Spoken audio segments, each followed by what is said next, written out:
নিৰ্বাচনী বতৰ ৰাভা হাছঙৰ নিৰ্বাচন পাৰিষদীয় নিৰ্বাচন এই নিৰ্বাচনত আম আদমি পাৰ্টিয়ে প্ৰাৰ্থী থিয় কৰাইছে আৰু অসম ভূমিপুত্ৰ ঐক্য মঞ্চৰ লগত ঐক্যভাৱে এই নিৰ্বাচনত নামিব এই অসম ভূমিপুত্ৰ ঐক্য মঞ্চই আগতেও তাত ইলেকশ্যন খেলিছে তেওঁলোকে বিধানসভা এটা হ'ল বুন্দাপাৰা সমষ্টি আৰু এটা বকো সমষ্টিত পৰেশ বড়ো বুন্দাপাৰা সমষ্টিত আৰু শ্যামল দত্ত বকো সমষ্টিত থাকিব আৰু অসম ভূমিপুত্ৰ ঐক্য মঞ্চৰ প্ৰাৰ্থী থাকিব ধূপধৰাত অনিল ৰাভা তেওঁ নিজেই অসম ভূমিপুত্ৰ ঐক্য মঞ্চৰ সভাপতি আৰু লগতে থাকিব সুনীল মমিন জিনাই সমষ্টিত গতিকে এই চাৰিজন প্ৰাৰ্থীলৈ আমি যৌথভাৱে আগবাঢ়িম তাৰ পাছত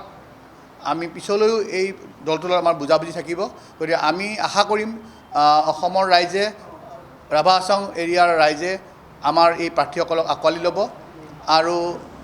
আমি নিশ্চয় এই নিৰ্বাচনত আমি ভাল ফলাফল দেখাম বুলি আশা কৰিছোঁ ক'বলৈ পাই খুবেই আনন্দিত হৈছোঁ যে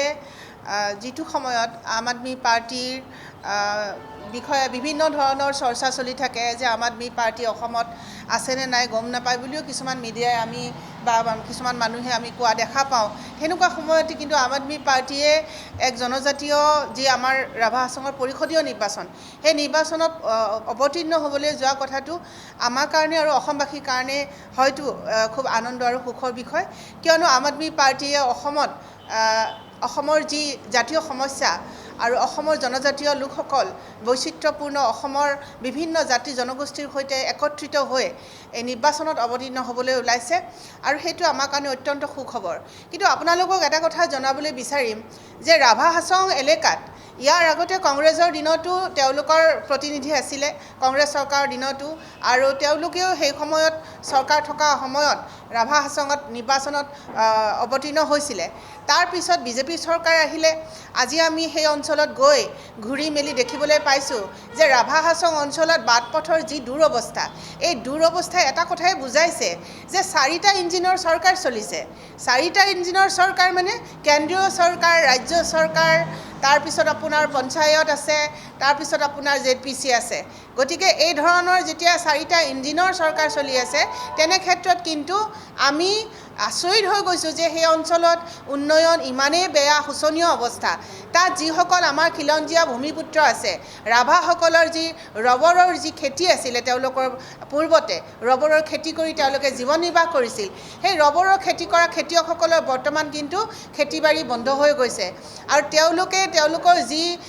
তেওঁলোকৰ পিতৃপুৰুষৰ মাটি সেই মাটি কিন্তু বনিয়াৰ হাতলৈ গুচি গৈছে আৰু বনিয়াই তাত তেওঁলোকৰ ব্যৱসায় আৰম্ভ কৰিছে আৰু তাত যিবিলাক উদ্যোগ স্থাপন কৰা হৈছে তাত খিলঞ্জীয়া আমাৰ যিসকল ভূমিপুত্ৰৰ সন্তান আছে যিসকল আমাৰ উঠি অহা ল'ৰা ছোৱালী আছে এই ল'ৰা ছোৱালীবিলাকে কিন্তু কৰ্মসংস্থাপন পাবলৈ কিন্তু সক্ষম হোৱা নাই এই কথা কিন্তু আমি কোৱা নাই এই কথা আমি তালৈ যোৱাৰ পাছত আমাক ৰাভা হাছঙৰ যিসকল ব্যক্তি আমি লগ পাইছোঁ ইতিমধ্যে তেওঁলোকে আমাক এই আপত্তি দৰ্শাইছে গতিকে এটা কথাই ক'বলৈ বিচাৰোঁ আম আদমি পাৰ্টিয়ে এইবাৰ প্ৰথমবাৰৰ বাবে ৰাভা হাছঙত আমি নিৰ্বাচনত অৱতীৰ্ণ হ'বলৈ গৈ আছোঁ আৰু এইটো আমাৰ কাৰণে অতি সুখবৰ আৰু আমি আম আদমি পাৰ্টিয়ে যিহেতু উন্নয়নত বিশ্বাসী এটা দল গতিকে উন্নয়নকামী কামসমূহৰ লগত আমি জড়িত থাকিবলৈ বিচাৰোঁ আৰু উন্নয়ন হোৱাটো আমি বিচাৰোঁ আৰু আমি 6 জনজাতিকৰণ যিটো কথা এই কথাটো আমি ৰাভা হাছঙৰ ক্ষেত্ৰতো হোৱাটো আমি বিচাৰিছোঁ আৰু দাবী কৰিছোঁ কি কয় বকো আৰু আমাৰ বুন্দাপাৰা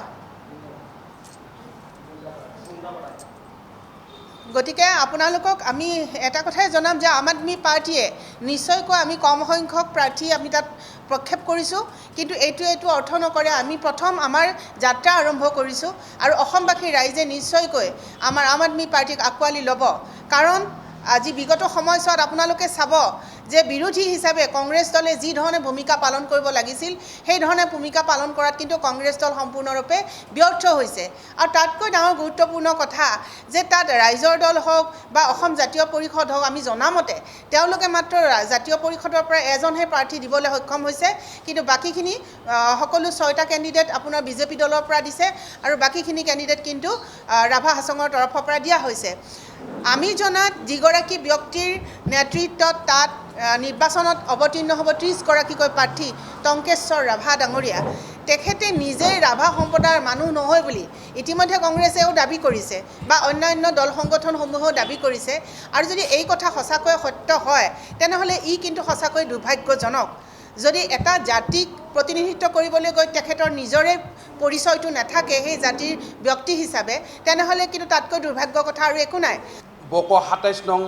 ৰাভা পৰিষদীয় নিৰ্বাচনৰ পৰা এইবাৰ নিৰ্বাচন খেলিবলৈ ওলাইছোঁ। মানে বকো সমষ্টিটো আমাৰ জেনেৰেল কাষ্টৰ এটা কোটা আছে আৰু আজি অত বছৰৰ জেনেৰেল কাষ্টৰ মানুহ তাতে নিৰ্বাচন খেলা নাছিল। মই প্ৰথমজন ব্যক্তি যে ৰাভা হাছং এলেকাত মানে ২৭ নং নম্বৰত মই নিৰ্বাচন খেলিবলৈ ওলাইছোঁ। সেয়ে ৰাইজে মোক বহুত মানে আশাবাদী যে মই সেইটো অঞ্চলত মানে ৰাইজৰ হকে কাম কৰি যাম বুলি, ৰাইজে মোক বিপুল ভোট দিব বুলি, আৰু ৰাইজে মোক নিৰ্বাচনত উঠাইছে আৰু আমাৰ আৱৰ প্ৰাৰ্থিত্বত মই তাতে নিৰ্বাচন খেলি আছোঁ। সেয়ে মই আশাবাদী যে বকোৰ ৰাইজে, বকো ২৭ নং সমষ্টিৰ ৰাইজে মোক মানে ভোট দিব। আৰু তাতে পাৰ্টি হিচাপে আছে আপোনাৰ কংগ্ৰেছৰ পাৰ্টি আছে, আপোনাৰ বিজেপিৰ মিত্ৰ দলৰ পাৰ্টি আছে আৰু আম আদমিৰ পাৰ্টি আছে। কংগ্ৰেছৰ পাৰ্টিটো যিজন পাৰ্টি আছে, বৰ্তমান কংগ্ৰেছ দলটো এনেকুৱা দল হৈ গৈছে নকিয়া মোবাইলৰ দৰে হৈ আছে। নাম সকলোতে আছে কিন্তু কাম নাই, ব্যৱহাৰ কোনোৱে নকৰে। কংগ্ৰেছৰ পাৰ্টিক কোনোৱে ভোট নেনে আৰু বিজেপিৰ পাৰ্টিক মানে ভোট দিয়া আজি 11 বছৰে ৰাজত্ব কৰি আছে। মানুহে তাৰমানে নতুন মুখ চাই আমাৰ উঠি অহা যুৱ প্ৰজন্ম বিচাৰি আছে। সেইটোৰ কাৰণে মই আশাবাদী যে বকোৰ ৰাইজে এইবাৰ মোক ভোট দিব। আৰু আজি আপোনালোকৰ এই মিডিয়াৰ জৰিয়তে এটা কথা ক'ব খুজোঁ যে বহুতে ভাবি আছে যে চেণ্ট্ৰেলত বিজেপি চৰকাৰ, আমাৰ অসমতো বিজেপি চৰকাৰ, সেই বিজেপি দলৰ মানুহক ভোট দিব। এই ভুলটো মানে মানুহৰ মনৰ পৰা দূৰ কৰিব লাগিব। ইয়াৰ ১ নম্বৰ কাৰণটো হ'ল আপোনালোকে সকলোৱে জানে মই ২৬ত বিধানসভা খেলিছিলোঁ। ২৬ত ৰাইজৰ দলৰ পৰা অখিল গগৈ বিধানসভা খেলিছিল। আজি চাওক অখিল গগৈৰ যিটো সমষ্টি, তেওঁতো বিৰোধী দল, কিন্তু অখিল গগৈৰ সমষ্টিত কিমান কাম হৈছে।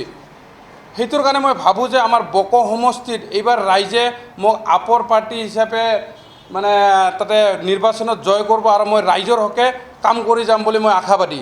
ধন্যবাদ। যিকোনো খবৰৰ বাবে যোগাযোগ কৰক 7099017330 লগতে 7099017110 নম্বৰত।